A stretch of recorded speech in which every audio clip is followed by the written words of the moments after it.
میرے گوشت پاک کے دل میں رائی کا دانہ رکھتا ہوں دلی کو پورے اللہ کی سیل دیکھ لیا کرتا ہوں. اتنا پاور میرے گوشت پاک کو معلوم ہے. سنو کیا بات ہے. میرے گوشت پاک دیکھو میرے مغرب میں ہے. میرے گوشت پاک کا نام نہیں, گوشت پاک کا میرا نام لیا ہوگا. گوشت پاک نے آپ کا نام لگا. گوشت پاک کہتے ہیں میرے مرید کا مجھے پہلے میں اسے یاد کرتا ہوں پھر وہ مجھے یاد کرتے ہیں. تو مغرب نے انہیں یاد کیا ہوگا, ہم عیسیٰ یاد کر رہے ہیں. اللہ نے پاور میرے گوشت پاک کو دیا اور کہتے ہیں میں گرنے سے پہلے میرے مرید کو بچا لیا کرتا ہوں. ہاں مرید علاقہ کرو جب مصیبت آئے یا دوستوں میں تمہاری مدد عطا فرماؤ.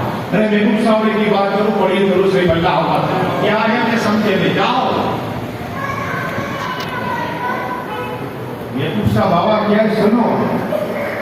میں نے کوئی کتاب لکھی 141 سے اللہ کے ولی ہوں. 1 سال لگا کہ خواجہ کا کام محفوظ ہونے کے لیے گزر کر دیکھا ہے. جام نگر کی بات سنو ولیوں کی تاکہ آپ کا ایمان تازہ ہو جائے. ایک پنڈت جو ممبئی میں رہتا تھا, آپ جو اسٹیشن ہے ہمارا حسن صلی اللہ علیہ وسلم پہلے آپ جانتے ہیں بخاری صاحب کے ٹھیک سامنے پرانا وہ تھا. اور یہ چچا بھائی میں نے ان کی ملاقات کی, اس کی بھی 2 سال کے قریب عمر ہوئی. چچا بھائی گیرج والے, ان کا گیرج ہی وہی تھا. تو وہ کہتے ہیں کہ دروازے میں ان کا گیرج ہے, وہ کہتے ہیں میں آٹو رکشا چلاتا تھا. تو میں دیکھا کہ گاڑی آئی ممبئی سے جام نگر ٹرین آئی تو بہت بھیڑ تھی, پوری بھیڑ. تو میں نے کہا کہ یہ کون آنے والا ہے. تو غیر مسلم نے کہا کہ ہمارے گھر میں بہت پنڈت جی آ رہے ہیں اور بڑے بڑے دولت مند بڑے بڑے ان کا انتظار کرتے سواگت کے ویلکم کے لیے, ہاں خوش آمدید کے لیے بیٹھے. جب ٹرین آئی سب قافلہ چلا, دوڑتا ہوا چلا ٹرین کے پاس تک پہنچا. تو پنڈت جی ٹرین سے باہر نہیں نکل رہے. تو چاچا بھائی کہتے کہ میں نے بھی دیکھا کہ یہ استقبال کر رہے اور یہ باہر نہیں آ رہا. پنڈت جی کو کہا آئیے ویلکم. کہا میں نہیں آؤں گا. یہ لوگ کہتے ہیں کیا بات ہے, ہم نے آپ کو بلایا, اتنے لوگ ہیں کام لگا کہ آپ کے انتظار کر رہے ہیں, آپ کے چاہنے والے آپ کا بہت کرنے والے ہیں. ہم نے یہ سنا کہ آپ کو وہ طاقت ہے کہ اگر آپ ہتھیلی پر ماچس کرو تو سلجھ جائے. اتنی طاقت والا پنڈت بلاؤ. تو کہا نہیں میں نہیں آ سکتا. کہا کیوں, کیا تم کو کسی نے دھمکی دی؟ ہم نے تمہارے لیے جان بچائیں گے. ارے کہا یہ رات کی بات ہے. کہا پنڈت جی ہم نے آپ کو بلایا ہے, ہمارے گھر میں آپ آؤ, ہاں قدم وصول کرو. کہا نہیں میں ٹرین سے ایک قدم نہیں نکل سکتا. کیا ہوا؟ کہا کہ میں جب لیٹا ہوا تھا ٹرین چلا تو جام نگر کے ولی, جس کو محبوب صاحب ولی کہتے ہیں, انہوں نے کہا پنڈت اگر تم نے ٹرین سے باہر قدموں کو جلا کے راہ کر دوں گا. کہو سبحان اللہ, جلا کے راہ کر دوں گا, واپس چلا جاتا. یہ محبوب صاحب نے دم دیے. کہو سبحان اللہ. یہ اللہ کے ولی دنیا میں کہیں رہے لیکن ولی کو پکارو یا محبوب صاحب ولی تمہاری مدد فرما دے. اس لیے کہا کہ ہے ولی نے وہ تاثیر دے گی بدل دی. ارے 10 بار آئی دعائیں قبول ہوتی ہے. وہ محبوب صاحب ولی کو بتاؤ کہ اولاد کو اولاد نہیں جاتا ہے, ہاں لیکن ماننے والا چاہیے. پڑھیے درود شریف اللہم صلی اللہ علیہ وسلم. اب تک بھیڑ بھی جاتے ہیں کسی ملتا ہے. اب بات آئی تو سنو خاک ساری کہ ہمارے دلوں میں نرمی نکل گئی. اللہ والے کی نرمی دیکھی. آقا فرماتے صلی اللہ تعالی علیہ وسلم کہ اگر کسی انسان کے دل میں نرمی آ جائے تو اللہ اس کی عمر میں برکتیں عطا فرما دیتا ہے. کہو سبحان اللہ. اگر عمر میں برکت چاہتے ہو تو دل میں نرمی پیدا کرو. پہلی بات. پھر آقا فرماتے صلی اللہ تعالی علیہ وسلم کہ اگر کسی کے دل میں نرمی آ گئی تو اللہ اس کی روٹی میں برکت عطا فرما دیتا ہے. کہو سبحان اللہ. یا سبحان اللہ بولے جنت میں درخت پیدا فرما دیتا ہے. ہاں جنت میں درخت سونے کی ساکھے والا. ابھی آقا فرماتے صلی اللہ علیہ وسلم کہ جس میں دل میں نرمی ہوتی ہے اللہ اس کو محبت عطا فرماتا ہے. ہاں آسمان والے فرشتے اس سے محبت فرماتے ہیں. رنگی شرط ہے. بیشر آپ کی بات آئی تو سنو بیسر آپی کون تھے؟ جو شراب پیتے تھے پلاتے تھے، صرف دھلکیوں کا ان کا اخلاق ہوتا، پیتے تھے پلاتے تھے۔ اچانک بسم اللہ شریف کا ٹکڑا ملا، سینے سے لگایا، اتنا لگا اسے میں نے بہت سی کتابیں تھان ماری، اس ایک نام آیا خواجہ حسن بصری میں، وہاں بھی گھر کے بازار میں مولا علی مشکل کوسا کے پہلے قریب آئی خواجہ بصری رحمۃ اللہ تعالیٰ علیہ، انہوں کا نام آیا کہ وہ گئے اور کہا کہ سر آپ بھی کہاں ہو تم؟ تو بغیر چپل جوڑتے ہوئے آئے، ان کی بارگاہ میں گیا ہو 141 والی نبی کی بارگاہ میں آیا ہوں، تو وہاں ان کی بارگاہ کا حکم ہوا تھا، تو یہ چپل نہیں ملی، کہا حضرت آپ؟ تو کہا ہاں آپ نے عمل کون سا کیا ہے؟ کہا میں تو شراب پیتا ہوں۔ کہا نہیں، آج عمل کیا ہے؟ کہا ہاں حضرت میں نے کاغذ میں ٹکڑے بسم اللہ شریف لکھا ہوا دیکھا، میں نے اٹھا لیا، اونچی جگہ پر رکھ دیا، کہا اللہ نے تمہیں سلام پیش کیا، کہا سبحان اللہ، رب تم سے راضی ہو گئے، تم نے قرآن کے ایک جز کا ادب کر لیا، وہ بھی سر آپ کی رحمت اللہ تعالیٰ نے آئے۔ کوئی ایسا شخص بغداد میں نہ ہوتا کہ ان کا ہاتھ کا کوئی بوسہ نہ لیتا، جس مسجد میں جا کے لوگ جمع ہو جاتے ان کا ہاتھ کا بوسہ لیتا، امیر ہوتے، غریب ہوتے، فقیر ہوتے، جو بھی ہوتے ان کا ہاتھ کا بوسہ لیتا، لیکن ایک آدمی ولی کو نہیں مانتا تھا، علی کو نہیں مانتا، وہ دیکھتا تھا کہ بسر آپی جب بھی آتے ہیں نماز پڑھنے کے، جمعے کی نماز پڑھتے، جو رکعت پڑھتے بھی سنت بھی نہیں پڑھتے، بھاگتے، تو ان کی جاسوسی کی جائے۔ آج آدمی کا شوق ہوتا ہے کسی کا علم ڈھونڈنا، ارے یہ منع ہے، اسلام نے منع کیا، کوئی نیکی کرے تو وہ کام تم بھی کرو، ہاں نہ غیبت کرو کسی کے، نہ حسد کرو۔ اب بیسر حافظ جیسی شخصیت رحمت اللہ تعالیٰ وہ تعجب دیتا ہے کہ میرے دل میں خیال آئے کہ جاتے کہاں، اور سب لوگ اس کو اللہ والے مانتے کہ اللہ کے ولی، اور یہ دو ہی پڑھتے جمعے کی نماز پڑھ کے بعد کچھ بن جاتا، تو پیچھا کرنا چاہتے، تو وہ تاجر تھا، دولت مند تھا، بیسر آپی جا رہے تھے، اس کا پیچھا کر رہا، اس نے بھی نماز نہیں پڑھی، بیسر آپی نے تو نہیں پڑھی، جاتے رہے، ایک جگہ پر سالن کی دکان آئی، وہاں پیسے دیے، سالن خریدا، پھر جاتے رہے، تو نان بھائی سے روٹی والی کی دکان کے تھے، نان بھائی کے پاس وہاں 2 روٹی لے کر آگے بڑھے، اب یہ سوچتے ہیں کہ جن کو بھوک لگی ہے، نماز بھی نہیں پڑھی، سنت و موقعہ کو چھوڑ کے یہ کھانے کے لیے چھپ کے کھائے گئے، چلو پیچھا کریں، بیسر آپی رحمت اللہ تعالیٰ جا رہے،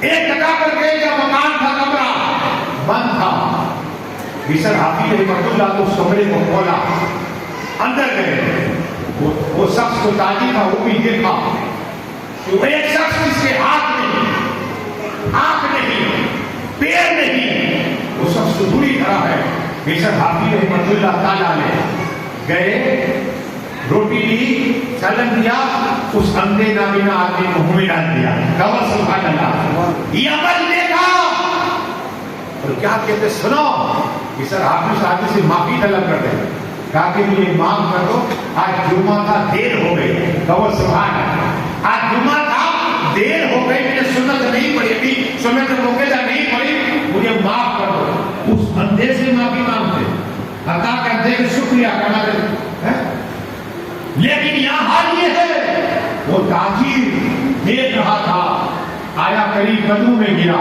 حضرت مجھے معاف کر دو، میں نے بدگمانی کی، شک کیا تم پہ، اب بیسر آپی کہتے دیکھ آج راز ہو گیا، میں 18 سال ہو گئے، مجھے 18 سال سے آدمی کو کھانا کھلا رہا ہوں، کہو سبحان اللہ، لیکن تم کسی کو نہ بتانا، کیا کہا تم کسی کو نہ بتانا، راج ہے میرے اللہ کے طرف، یہ اللہ والے ہوتے ہیں جو نیکی بھی کرتے ہیں اس کو باقی رکھتے ہیں، ایمان کے اللہ کے دن بولے سناؤ، ہم تو اگر کسی نے دیکھ لیا تو مارنے جاتے ہیں، وہ ایمان کے اللہ کے 3 کام کیے کربلا کے بعد، آنے کے بعد مدینہ شریف میں 3 کام، ایک تو پایا مدرسہ شروع کیا، دوسرا لنگر کھانا، اور پھر کھانا کھلانا غریبوں کو۔ امام باقر رحمۃ اللہ تعالیٰ نے کہا حضور میں جواب آپ کی بوری، گاؤں کی بوری مجھے دے دیجیے، آپ نام دیجیے، میں اس مکان سے چھوڑ کے آتا ہوں، کہا نہیں یہ نیکی ہے، کیا نیکی نہیں کروں گا، کہو سبحان اللہ، روزانہ 100 گھر میں